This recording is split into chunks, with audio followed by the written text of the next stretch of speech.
नमस्कार, आपण पाहतात रयत संवाद न्यूज चॅनल। वंचित बहुजन आघाडीच्या वतीने अक्कलकोट शहरात विविध मागण्यांसाठी बैलगाडी जन आक्रोश मोर्चा संपन्न। वंचित बहुजन आघाडीच्या वतीने अक्कलकोट शहरात विविध मागण्यांसाठी सोमवारी बैलगाडी जन आक्रोश मोर्चा काढण्यात आला। या जन आक्रोश मोर्चाची सुरुवात इवन चौकातून करण्यात आली। शहरातील जुने तहसील कार्यालय, फत्तेसिंह चौक, मेन रोड, कारंजा चौक, विजय कामगार चौक ते बस स्थानकापर्यंत जन आक्रोश मोर्चा काढण्यात आला।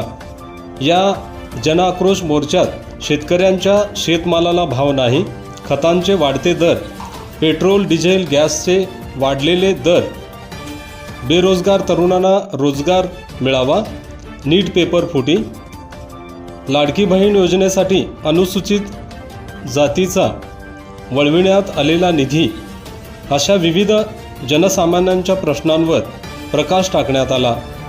वंचित बहुजन आघाडीतर्फे जन आक्रोश मोर्चा काढण्यात आला।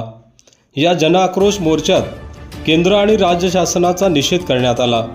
वंचित बहुजन आघाडीच्या जन आक्रोश मोर्चात बैलगाडी घेऊन शेतकरी सहभागी झाले होते।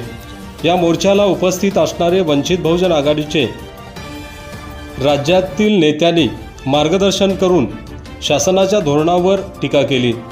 या जन आक्रोश मोर्चात राष्ट्रीय कार्यकारिणी सदस्य डॉक्टर नितीन ढेपे, राज्य उपाध्यक्ष डॉक्टर अनिल जाधव, ॲडव्होकेट सर्वजित बनसोडे, राज्य उपाध्यक्ष प्राध्यापक सोमनाथ साळुंके, जिल्हा अध्यक्ष चंद्रशेखर मडिकांबे, तालुका अध्यक्ष विशाल ठोंबरे, यशवंत इंगळे, बबन गायकवाड, भारतीय बौद्ध महासभेचे तालुका अध्यक्ष साहिल कांबळे, युवक आघाडीचे तालुका अध्यक्ष शिलामणी बनसोडे, कामगार आघाडीचे तालुका अध्यक्ष सिद्धार्थ बनसोडे, अमृत सोनकांबळे, नितीन शिवशरण, शिवाजी चौगुले आदींसह पदाधिकारी, कार्यकर्ते, शेतकरी बांधव, महिला वर्ग मोठ्या संख्येने उपस्थित होते।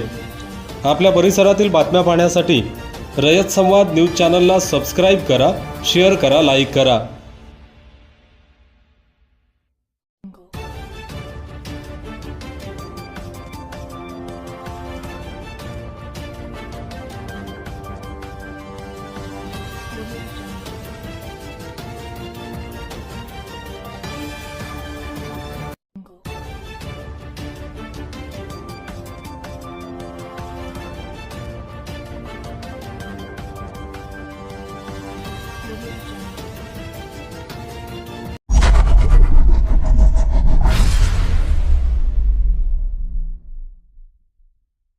अशाच नवनवीन घडामोडींसाठी रयत संवाद न्यूज चॅनलला लाईक करा, शेअर करा आणि सबस्क्राईब करायला विसरू नका।